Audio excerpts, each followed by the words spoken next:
Les tenemos en la línea telefónica al doctor Manny Sierra, abogado, para conocer su impresión sobre lo que ocurrió ayer, el inicio del conocimiento de la medida de coerción.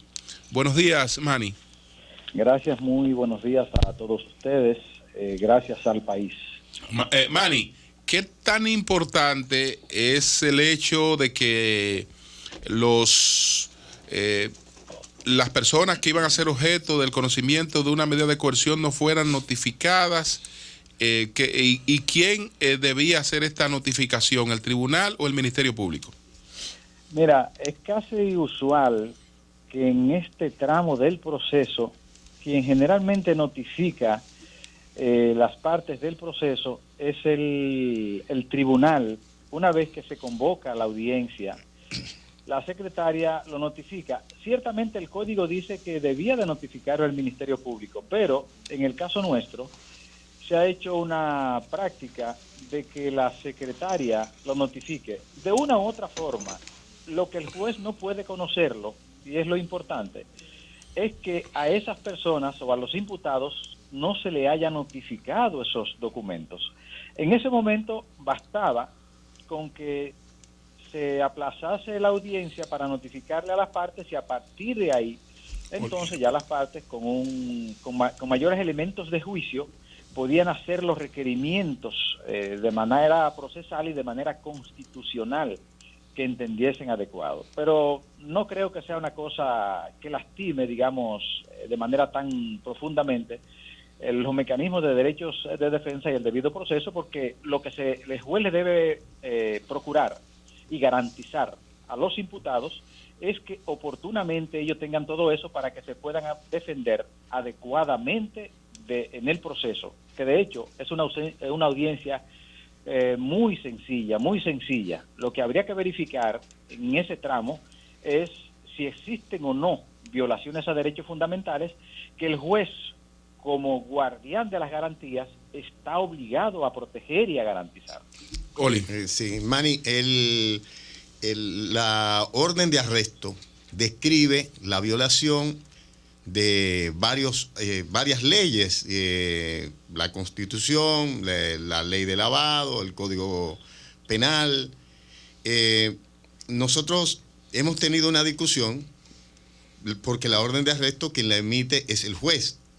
Entonces decimos, bueno, lo que pasa es que en esa información final en juicio es que el Ministerio Público debe aportar esas pruebas. No es cuando te cita o cuando emite la orden. La orden no debe describir necesariamente los detalles de las violaciones, sino una orden de arresto por la violación. ¿Tú estás dando una opinión o le estás haciendo una pregunta? No, la pregunta para que nos aclare. Adelante. Bien, sí.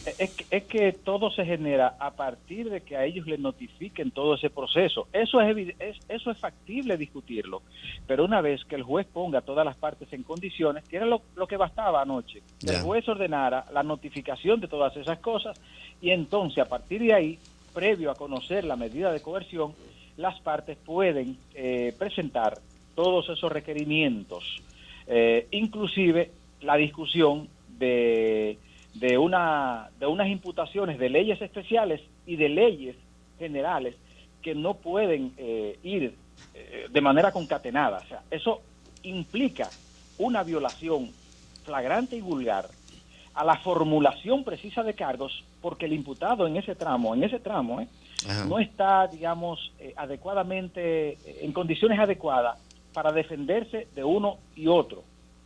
Pero es un asunto constitucional muy fino que pudiese eventualmente hasta pasarse. Lo que es que... Pero hay una violación vamos a nivel como ha planteado Julio. Sí. Sí, señor Sierra, dos elementos a los cuales me gustaría que usted se refiera. Algunos abogados han planteado que si vencidas las 48 horas ya no hay dictada una coerción en contra de uno u otro de los imputados, ya ahí se estaría violentando el derecho en ese sentido. Y el otro elemento, ¿Cuál es la situación de los legisladores? Y se lo pregunto porque sabemos que tienen inmunidad, pero ayer se presentaron y en el caso de 2 de los 3 legisladores fueron de hecho citados. ¿Es que se les puede seguir el proceso aún no hayan sido despojados de la inmunidad? ¿Cómo no? Adelante. Ahí hay un derecho, mire, ahí hay un punto muy constitucional que primero con la constitución anterior se verificaba, pero con esta se amplía un poco más, que hay que analizarlo muy adecuadamente. Ellos se presentaron, ellos no han sido desaforados, es posible que se puedan juzgar, lo único que no se pueden detener, pero habría que ver si el Congreso no termina concediéndole al Procurador General de la República el desafuero, entonces ahí hay un tema constitucional que es serio y que se debe verificar. Por ahora yo no me he detenido a analizarlo, pero sé que hay un tema muy serio de carácter constitucional que creo que se debió desaforar el Congreso a estos legisladores para entonces pasar a ese proceso. Porque supongamos que el tribunal lo juzgue y diga, sí, ustedes tienen que ir a conocer, estar bajo prisión, y el Congreso no acepte ni admita desaforar a esos legisladores. ¿Qué pasaría entonces? Entonces, el proceso es un asunto práctico, por eso tiene etapa, y lo ideal sería entonces, de una u otra forma, esperar qué pasa en el Congreso. Y como aquí se trata de un delito que no fue sorprendido en flagrancia, yo creo que el Ministerio Público cómodamente pudo haber esperado. Me hiciste otra pregunta que ahora no la retengo, la primera que me hiciste. Le preguntaba sobre el planteamiento de algunos abogados de las 48 horas, aunque ya el caso un juez lo está conociendo. Yo creo, en honor a la verdad, que una vez que se presenta a la persona, ya el preso depende de las manos del juez. Okay. O sea, creo que el Ministerio Público cumplió en ese aspecto. Sin embargo, vamos a ver, sin embargo, el Código Procesal Penal señala que no más de 48 horas.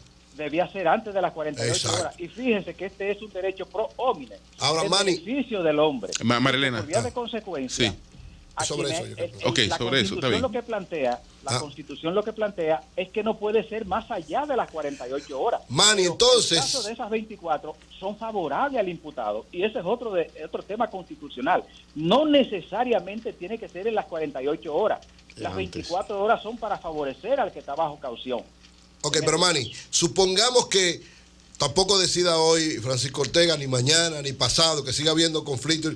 ¿No procede que ellos puedan exigir lo de las 48 horas? No. No, es que ya ya está en manos del juez, o sea, ya ese derecho está garantizado. Okay. Las 48 horas son para que tú se los presentes al juez. O sea, ya aunque dure lo que dure, ellos tienen que esperar que este juez sea que decida. Sí, Marilena. Sierra, para los que no somos especialistas en derecho, ¿qué procede a nivel de medida de coerción?